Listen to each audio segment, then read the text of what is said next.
بینەرانی بەڕێزی تەلەڤیزیۆنی کۆمەڵە لە بەرنامەی تەندروستی سڵاو ئەم کاتتان باش. بەڕێزان، بۆ بەرنامەی ئەم حوتووە بابەتێکمان بۆتان ئامادە کردووە لە ژێر ناوی تەندروستی کار یا ئیمنی کار. بەڕاستی زمانێکە ئەو زمانەی کە ئینسان بە دوای کارە چووە هەمیشە بۆ خۆی بیری لە سڵامەتی کارەکەی کردوێتەوە، یانە لە حینی ئەو کارانەی کە ئەیکات کە تووشی حادثە یا سانەحەیەک نەبێ بیری لێ کردوێتەوە. ئەگەر وەکو مقدمەیەک عەرزی خەمەتانی کەم وەکو تاریخچەیەکی کورتیش لە جەوامعی ئەوەڵیە ئینسان کاتێک کە بۆ پێداویستیەکانی خواردن و خۆراکی بەفەرز ئەڕوو بۆ شکار بۆ ناو بە دوای ئەوەی کە شتێک پەیاکات کتابتوانێ خۆی پێتێرکات، ئەوە بوو لە بیری سڵامەتی خۆیە بوو بۆ بەفەرزیش بۆ ئەوەڵین سەرەتاکانی کە سڵامەتی خۆی پارێزێ بەفەرز لە چەرمی حیوانات پێڵاو یا شتێکی شکڵی پێڵاوی بۆ خۆی دروستە کرد تا خۆی پارێزێ لە زەخم و برین و بتوانێت بە دوای شکار و بە دوای کارەکانی خۆیدا بڕوە. دواتریش کە کشاوەرزی پێک هات، لە کشاوەرزیشە دیارە ئەو مشکلاتە لە حینی کاری کشاوەرزی ئاهاتە پێشەوە، هەم مشکلاتی و مشکلاتێکی تەبیعی بوو، هەم مشکلاتەکەی توانی مشکلاتێکی تبی و پزیشکی بێت. تەبیعیەکەی وەک ئەوەی کە لافاو بێت، وەک ئەوەی کە خۆر بێت، چۆن ئیشەکە لەبەر خۆرەوە بوو، ئەوە بوو بۆ محافزەت خۆیان لە ئەوەی کە خۆر نەیان سوزنێ، لە سەریان دانا کە بتوانێت بەر ئەو خۆرە بگرێت و نەیان سووتێنێت. دیارە بۆ مەسایلی تریش کە دواتر پزیشکی لە ناو بەحسەکانمان ئەشارەیەکی تری پێکەین. بیا لە سەردەمێکە پیشەکان پێکات و پیشەوەری سەردەمی پیشەوەری بوو، دیسانیش ئەو ئینسانانە کە لەو ئیش و خەریکی ئەو ئیشانە بوون هەر ئان لە کات و ساتێکا بوون کە تووشی حادثە بن. بۆیە بۆ فەرز بۆ نمونە وەکو ئەو وێنە کۆنانە کە لەسەر بەرد و دارەکانی زمانی کۆنە کێشراوە ماوەتەوە بە فەرز کەسێکی ئاسنگەر هەمیشە محافزەتی کردووە لە چاوگەر خۆی، محافزەتی کردووە لە مەچەکی خۆی ئیسە بەبەستنی چەرم بێت تا ئارنجی بۆ ئەوەی کە محکەمی و استحکامی ماسوولکە و جۆنگەکانی ڕابگرێ، هەروەها بەر بۆ پریشک و ئەمانە بگرێت. ئەوە یانێ مەبەستم ئەوەیە کە ئینسان خۆی لە سەرەتاکانی ژیانە و کاتێک مەجبور بووگە بۆ خواردن و خۆراکی خۆی بە دوای کارە بگەڕێت بە شوم کار و تا تەقسیمی کارەکانە، هەمیشە لە مەعرەزی خەتەرە بووگە و خۆی خۆپاراستنی کردووە. ئەگەر بە مێژووی ئەمڕۆ بگەڕینەوە ئەو شتێک کە بە ناو تەندروستی ئیش یا ئیمنی کار ئەناسرێت، تقریبەن لە ئاخرەکانی قەرنی 16 میلادیەوەی تر ئەو سەردەمە کە موتوری بخار دروست بوو، ئاڵوگۆڕێک پێشات. ئەو موتور بخارە پێشات کە سوختێکی هەرزانە ئاو بوو، بەڵام پێویستی بە شتێ بوو کە ئاگرەکەی بۆ دروستکات و ئەو هەڵمەکە لە ئاوەکە کە هاتە کۆڵ بە ئەو چرخە تێر حرەکەت، ئەوە بە حرەکەت دەربێنن. هەر لەو سەردەمە و ئێتر پەیامر کە ئەو زغاڵسەنە ئەو زغاڵەکە لە معدنگەرە کێشنە دەرەوە بۆ ئەوەی کە موتورگەر بخار بە حرەکەت دەربێت هەوڵیاندا. لە مەعادنیشە لەو کانگاگەرە یەکەم جار زۆرترین کەسانێک کە ئیشیانەکرد مناڵان بوون کە لە معرەزی گەورەترین مەترسیگەر و خەتەرگەر سڵامەتیە بوون، وەکو ئەوەی کە بەردەکان بێتە خوارەوە، وەکو ئەوەی کە ئەو تیرانەی کە دایان ناوکە دیوارەکان بگرێ ئەوانە بشکێت دیسانەوە هەر بەرد و دیوارەکان بێ بە ملیانە، یا ئەوەی کە لافاو بێ یا خەفەگی یا خنکاندن لە ناو ئەو تونلانە. ئەوانە حەوادثگەرێک بوو کە هاتە پێشەوە بیریان لێ کردەوە کە چی بکەن، دیارە لە ساڵی 1916 وەختێک کە لامپێ چرایەک دروستکراکە بە پیل بە باتری ئەگەڕا کەمێک لەو مشکڵاتی ئینفجار و ناو مەعادن و شتیە کەمەوە کرد بەڵام ئەوە سەرەتاکانێ بوو کە مشکلات و حەوادثێکە لە کارە پێشەهات ئەبوایەتر بیریهی لێ بکەنەوە لە ئەتوانین بڵێن کە ئەو ئاڵوگۆڕە مهمەکە هاتە بەرەوهرەوە ئینقلابی سەنعەتیە بوو لە ئینقلابی سەنعەتیە کارخانەکان نێتر دروست بوون ئەو کارخانە و کارگاگەریشەکە دروست بوون مەجبور بوون کرێکارەکان کۆکەنەوە بیان تێنە ناو ئەو کارگاگەرە لە شوێنێکی ئاوا کە تەجموعێکی زیاد لە کرێکاران بوو بەهۆی ئەوەی کە هەواکە ناگۆڕیا یانە تاهویەی ئەو هەوا مناسب نەبوو دوای ئەوەی شەکە سەعات کارەکان 8 سەعات نەبوو زۆر درێژتر بوو لەوێشە و مشکلاتێکی زۆر لە ناو کرێکارانە مشکلاتی پزیشکی پیا بوو بەتایبەت ئەوەی کە لە کارخانەگەر پارچە چنینە لە ئینگلیسە یا و لەرز کەوتە ناو کرێکارەکان ئەوانە سەردەمێ بوو کە ئێتر بیر لەوە کریاوە کە بێ قانونێت بنووسرێت کە ئیمنی کاری کرێکار بپارێزرێت لە ئامریکایشە کاتێکە ڕێگەی ئاسن دروست بوو بۆەوە قەتارەکان هاتوچوویان کەمێ ئاسانترە کردە و لەوێش مشکلێک هاتە بەرەو ئەوە بوو کە ئەو دیگ بخارگەرە ئەو دیگەرە کە ئاوەکە لە ناوی ئەقڵات جاروبار ئەتەقی یا ئەوەی کە ئەو ترمزگەرە کە دەسی بوو باش کاری ناکرد قەتارەکان ئەکەوتن بێجگە لەوەی کە زۆرترین کەسانێکیش کە ئەیان گۆزاوە کرێکارگەرێ بوون لە شوێنێکە بۆ شوێنێکی تر ئەچوون ئێتر بیریان لەوە کردەوە کە هەم ئاڵوگۆڕێک لە سەنعەتی قەتارە بێرن ئەو ترمز و شتێ لە دەستیەوە لابن بیکەنە حاڵەتی کە بتوانێت تعادڵ قەتارەکە باشتر و چاکتر حفزکە ئەو نمونونەکە هێنامەوە بۆتان لە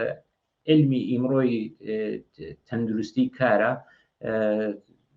دوو نەزەر هەیە نەزەرێک ئەوەیە کە لە شتێکی سەختە ئەفزار استفادە کردگەیانێ ئەو دەستگا و تەکنۆلۆژیە کە کرێکار کاری پێەکە ئەوانە محکەمەوە کردێتەوە بەڵام دیویانە هێشتا ئاماری حادسەکان نارێتە خوارەوە ئەوە هەر سەرچاوی لەو مەسەلە کە لە ئامریکا ئەو حادسەگەرە کە بۆ کرێکارانی ڕێگەی ئاسن و یا کرێکاران ڕاهەن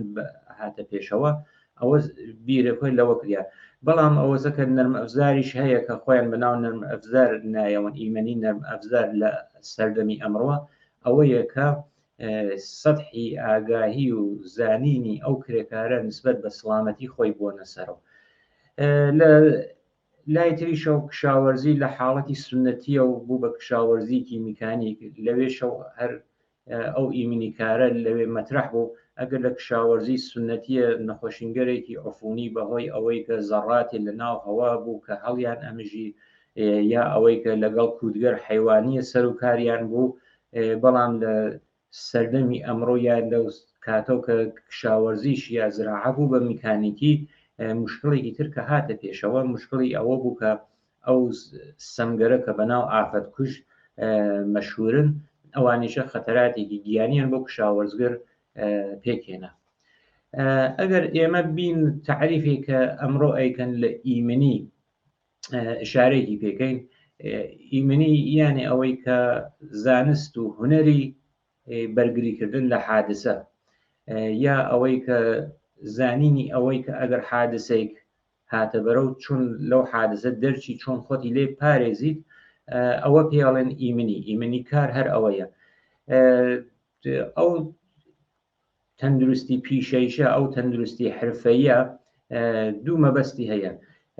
مەبەستێکی ئەوەیە کە بەرگری بکرێت لەو نەخۆشینگەرە کە عامڵی کارە دوومیشی بەرگری بکرێت لە ئیفلیجیە کە لە حەوادثێکە لە حینی کارە تێتە پێشەوە ئەو مەترسیانەی کە لە ئیمنی شغڵیە ئەمڕۆکە زیان و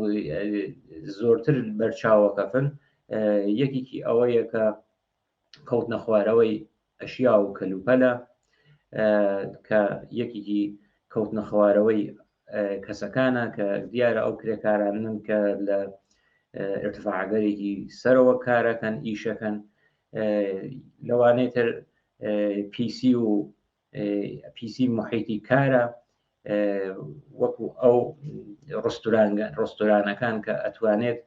ئەو کرێکارانەی کە لە ڕستورانەکانە ئیشەکەن لە معرەزی نەخۆشینگەری عفونیە بن حادثەی بەرقە ئاگرکەوتنەوەیە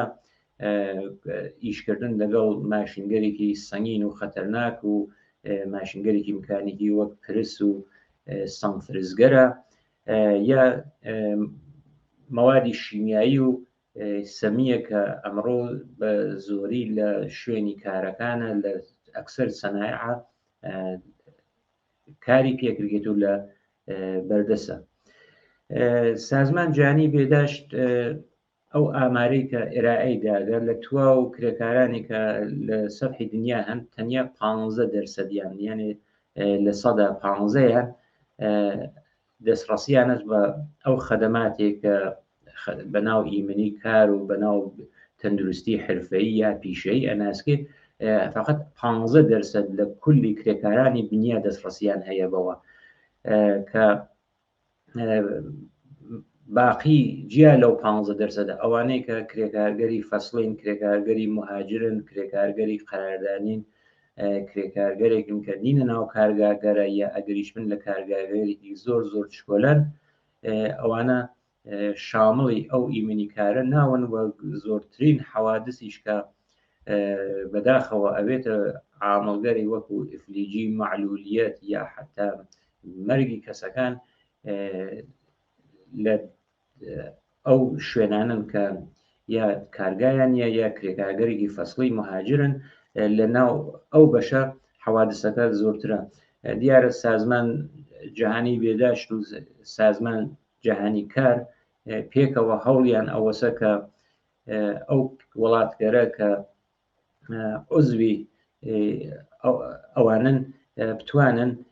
سەدحی ئیمنی کار بۆ تواو کرێکاران چه کرێکاری مهاجر فەسڵی بێت یا ئەو کرێکارگەرەکە نینە ناو کارگاگەرە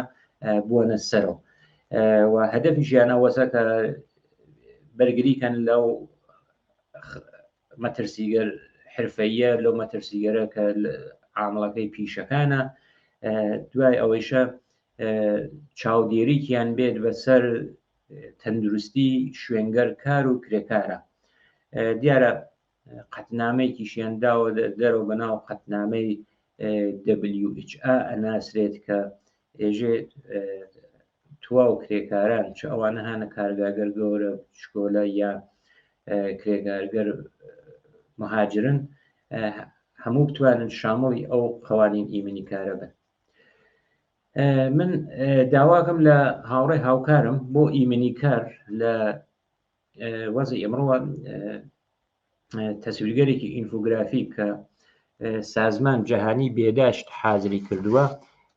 دەک سازمان جیهانی کارە بۆتانی تەشریحکەن. هەروەکە ئەرستانگر ئەو تەسویرانە هین سازمان جیهانی بێداشت و سازمان جیهانی کارە هەروە ئەبینن بەهۆی ئەو حادثانە کە تێتە پێشەو لە شوێنی کارە 20% لە 120 ئەو حادثانە بەهۆی یعنی حادثە کەوتنە خوارەوەز چوونە ژێر دەستکاس 80% توشبوون بە نەخۆشیەکانە. لە وێنەی ژمارە 2 کە ئەیبینن ئەو نەخۆشیانە کە لە حینی کارە تووشە بێت ئەگەر سەرنج بدەن نەخۆشینگەر سیەکان لەسەرەوە دوای ئەوە سەکتەس دیارە سەکتەی مێشکە مێشک و دەماخە ئەو سەکتەیشە ئامارەکەی لەسرە دوای ئەوەشە نەخۆشینگەرێکە کە نەخۆشینەکانی دڵە. لە وێنەی ژمارە 3 ئەوەمان پێ نیشان ئەدات کە کارکردن زیاتر لە 55 سەعات لە هەفتە ئەگەر 55 سەعات زیاتر لە 55 سەعات کار بکرێت دیارە نورماڵەکەی 40 ساعت 35 تا 40 ساعت دانراوە لە هەفتە، بەڵام ئەگەر 55 بەرزسەر بێت ئەوینین کە سەکتەی مێشک و تا 35% ئەو کەسانە کە تووشی ئەوە بن یەکێک لە عەوامڵی ئەوەسە کە لە هەفتە 55 ساعت زیاتر لە سەری ئیشن. لە وێنەی دواترە کە ئەیبینین هەر ئەو کەسانەی کە 55 ساعت زیاتر لە هەفتە خەریکی ئیش و کارن ئەوانیش بە نسبەتی لە 100 تووشی نەخۆشینگەری دڵ ئیسۆ نەخۆشینگەرە ئەتوانێت شامڵی ئەوە بێت کە ناڕسایی دڵ بێت، سەکتەی دڵ بێت، یا نەخۆشینگەر دەریچە و تەنگی ڕەگەکان بێت. ئەوانیشە یەکێک لەو عامڵە ئەسڵیەکەی ئەوەسە کە لە هەفتە 55 ساعت زیاتر خەریکی ئیشکردن بێت. لە وێنەی دواترە کە ئەیبینین زۆرترین کەسان دیارە لەو ئامارە کە هەر سازمان جانی بێداشت و سازمان جانی کار داویە، زۆرترین کەسانێک کە هانە ئاسیای دوورە، خاوەر دوورە، یا ئاسیای جنوب شەرقی وەک ئەو تایلند و تایوان و ئەمانە، چۆن تەمەن ها لەسەر زیاتریش ناو پیاوانە هەیە، لە تەمەنی سەرەوە ئیشەکەن زۆرترین نەخۆشینگەر کارە تووشی ئەوانە بێت کە لە تەمەنی سەرەوە، کە من دواتر هەر لە نمودارە هەیە کە ئەو تەمەنە چە تەمەنێکە ئەرز خەمەتان یەکەم. لە وێنەی دواترە ئەیبینین کە ئەوانەی کە 55 ساعت زیاتر لە 55 ساعت لە هەفتە کارەکەن تقریباً ساڵانە 750,000 کەسیان تووشی ئەو سەکتەگەر مەغزیاون. ئەوانەی کە لە مەعرەزی گازگەری شیمیایە، یانێ ئەو وێنەی ناوەڕاستە کە ئەیبینین کە تووشی نەخۆشینگەرێکی وەک شێرپەنجە ئەبن، شێرپەنجەی سیەکان 450,000 کەسە دیارە و ئامارە ئەوەسە کە بەرەو فۆتکردنیان ئەوات، و ئەوان 360,000ەکەیش ئەو کەسانن کە تووشی حەوادثی کارەوەن، ئەو حەوادثەی کە مەسەڵەن کەوتنە خوارەوە لە بەرزی چوونە ژێر دەستگاکان یا دەستگاگەری میکانیکی کە ئەو حەوادثیانە بۆ تێرەتە پێشەوە. لە وێنەی دواترە ئەوەی کە وتم بەهۆی ئەوەی کە لە ئاسیای جنوب شەرقیە دیارە لە شوێنگەرێکی تریشە هەیە، زۆرترین ڕێژەی 60 تا 74 ساڵی کار لەوێ هەیە. ڕێژەی نەخۆشینگەر تووشبوون بە نەخۆشینگەرە لە ناو ئەو بەشە زۆر زیاتر و زۆرترە. ئەمڕۆ بەڕاستی من نازانین نەخۆشینگەری کە هەن ئەو نەخۆشینگەرە زۆرن، یانێ ئەوەی کە حادثە پێش دێت ئەتوانێت ئەو کەسە تووشی ئیفلیجی کات، ئەو تووشی ئیفلیجی بوو ساڵهای ساڵ، ئەو کەسە احتیاجی بە دەوا و دەرمان هەیە، یا ئەوانەی کە لە محیتگەرێکە کارەکەن کە مەوادگەرێک ها لە بەردەستیانە ئەو مەوادگەرە ئیجاد خەتەراتێکیان بووەکات. بەڵام لەم بەرنامە تاو دەرفەتمانە کە هەیە ئەگەین بە بەشێکە ئشارەیەکی کورتی پێکەین لە نەخۆشینگەرێکە نەخۆشینگەرێکی حرفەیی یا نەخۆشینگەر پیشەیی کە بتوانین ئشارەکەین. ئەو نەخۆشینگەرنە کە سیەکان تووشەکەن، وەختی سیش تووش بوو دەستگای هەناسە تووشی مشکڵە بێت و هەناسەدان بۆ ئینسانەکان، بۆ کەسانێک کە تووشی ئەو مشکلاتە بووبن زیاترە بێتەوە. بۆ مشکلاتێکە نەخۆشی سیەکان لە بەشی حرفەکانە لە شغڵەکانە پێشتێ هۆکارەکانی زیان، بەڵام ئەو هۆکارە ئەسڵیە ئەوێتە ئەوەی ئەسڵی ترین و سەرەتایی ترینی ئەو زەڕاتەسە کە لە ناو ئەو محیتکارە هەیەەوە هەڵیەمژن، بەتایبەت لە ناو کارخانەکانە کە ئەو زەڕاتە کە ئەتوانێت زەڕاتێکی سەمی و خەتەرناک بێ زۆرترن لەو دووکردن ناو دووکەڵە و لەو دوور کەشکەرە کە لە کارخانەکانە یا لە شوێنگەر کارە تێتە دەرەوە لە ئێگزۆسی ماشینەکانە لە ئاگرسوزیە یا لە مەعادن یا کانگاکانە ئەوانیشە مەوادە ئەم زەڕاتە ئەبنە هۆی ئەوەی کە شێرپەنجە یا سەرەتانی سیەکان پێش بێت نەخۆشینگەرێکی ئیلتیهابی و عفونی لە ناو ڕێیەکانە دروست بێت نەخۆشینگەرێکی ئینسدادیانێ بەستن ئەو لولەگەر هەوایەت تووشی بەسراوی بێت وەختی توش بەسراوی بێ و سیگەرە هەوای پێ ناگەی ناتوانێت کارکە لە ڕەنگی پێسە و ئەو کەسە ڕەنگی ئەگۆڕگێ ئۆکسیژنی لازم ناگەی بە ئەندامەکان لەشی تووشی مشکڵاتێکە یا ئاسمێکی شغڵیشی پێژن بۆ کۆنتترۆلێکە ئەوێ کردێت دیارە ئەوانەی کە جز و ئیمنی کارن ساحبانی ئەو شغڵانم ئیجبارە کە ئەو محیتە ئیمنە بۆ ئەو کرێکارانە پێک بێنێت یا ئەو کەسانێکە لە معرەزی ئەو ئاسیبگەرە هەن کە تووشی ئەو مشکلاتە بن کە سیەکانیان توشکە بۆ بەرگریکردن تا ئەوەی کە بۆ خۆمان هەڵەگەڕێتەوە خۆمان چۆن بتوانین بەرگری بکەین ئەوەیە کە تاتوانین بەرگری کردێ لە زۆرتر مواجه بوون لەگەڵ ئەو گازانە لەگەڵ ئەو زەڕاتانە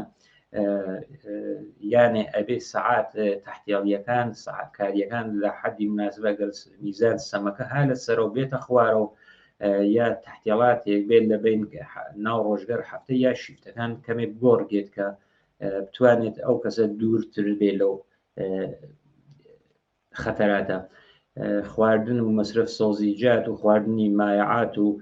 ئەوانیشە کومەکەکە بە سیەکان کە سیەکان هەمیشە ئەو فەزای کافیانە بێ بۆ باز و بەسەبوون و علایمێکیش کۆنتترۆل کردێت و بەدەنی هەمیشە فعال بمێنێ ئەوانە ئەو ئەقداماتەیە کە خودی ئەو کەسە کە لە معرەزی ئەو خەتەراتە هەیە کە ئەتوانێت سیەکانی توش مەترسی و نەخۆشی بکە بەرگریکە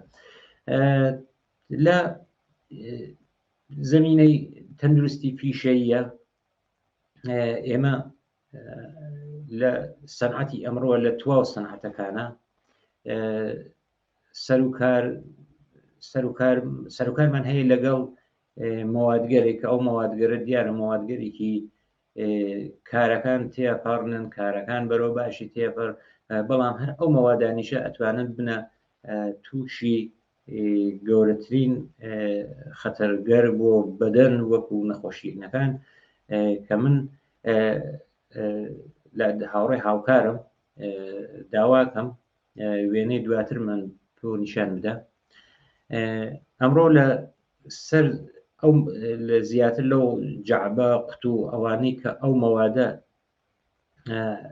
شیمیایی هانە ناویە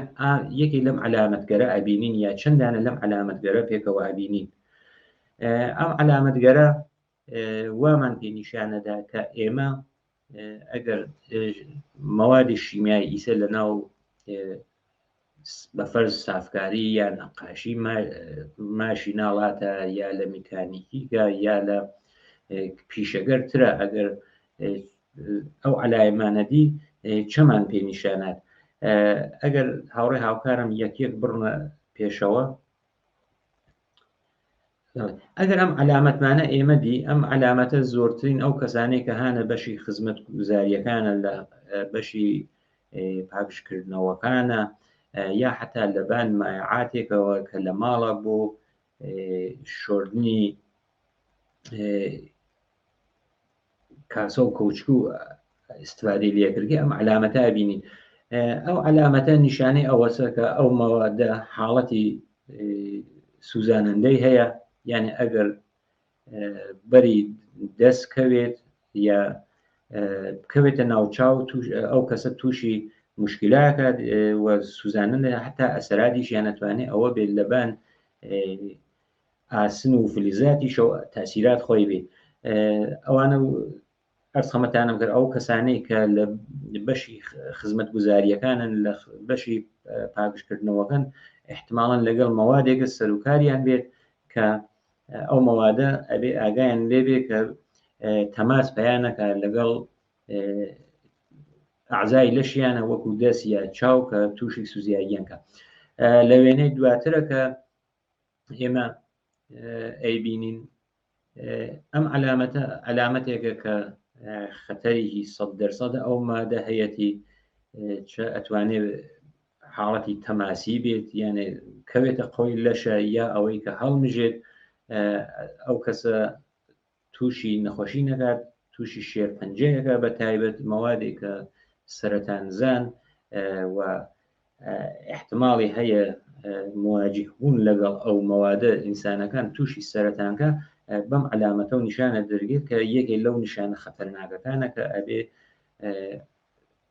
تەوەجۆی پێکردێت ئەو کەسانەی کە لەو حیتگەرێکە هەن احیانن بە مەوادێک و سەرکاریان است کە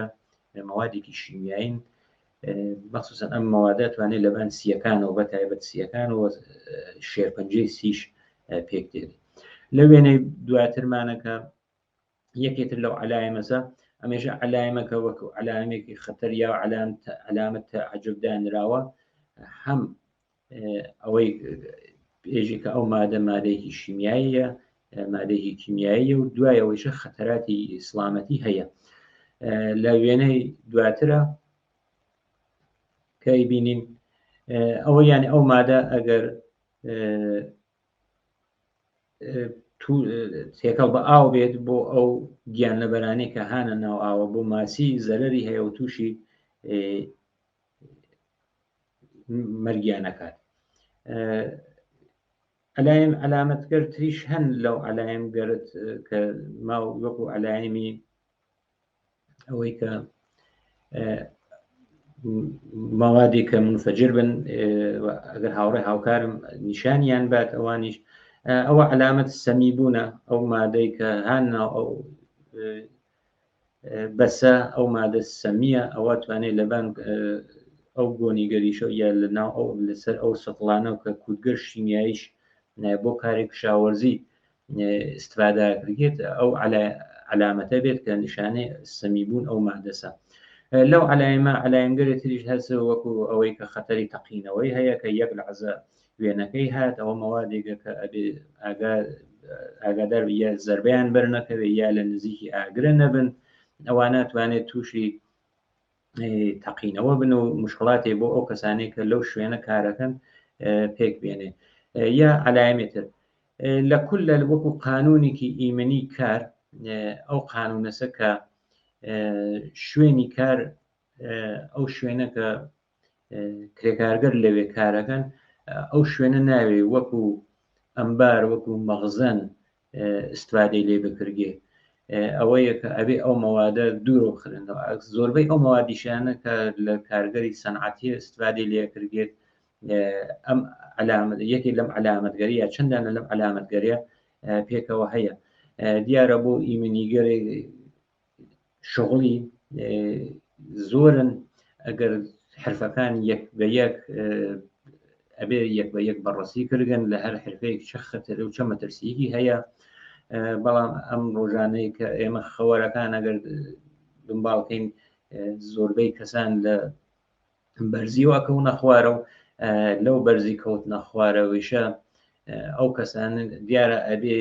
شوێن کارەکە حفازی کارەکە ئەوانە هەموو دابی بکرێت بەڵام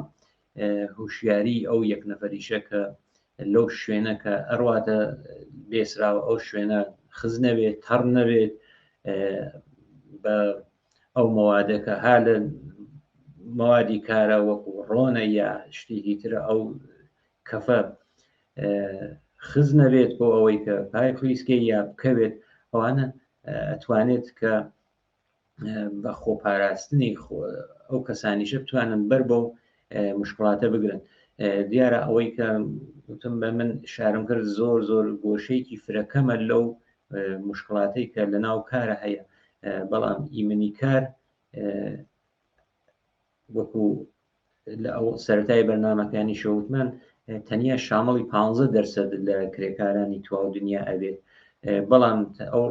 ڕێگەی باقی کە ماوەتە ئەوەسە کە کرێکاران بە پاراستن و بە ئاگاداربوون لە خۆیان و شوێنی کاریان کە بتوانن ئاگاداری سڵامەتی خۆیان بن، ئەوە توانن بەڕێوە بوون و ئەنجامی بدن. بینەرانی خۆشەویست، کاتی بەرنمەکەمان بەرەو کۆتایی دەچێت. هیوادارم ئەم بەرنمەیە جێگەی ڕەزامەندی و سوودی ئێوەی بوێ. تا بەرنامەی داهاتوو کات و ساتی خۆش بۆ هەموو لە یەکتان بۆ ئاواتە خوازم.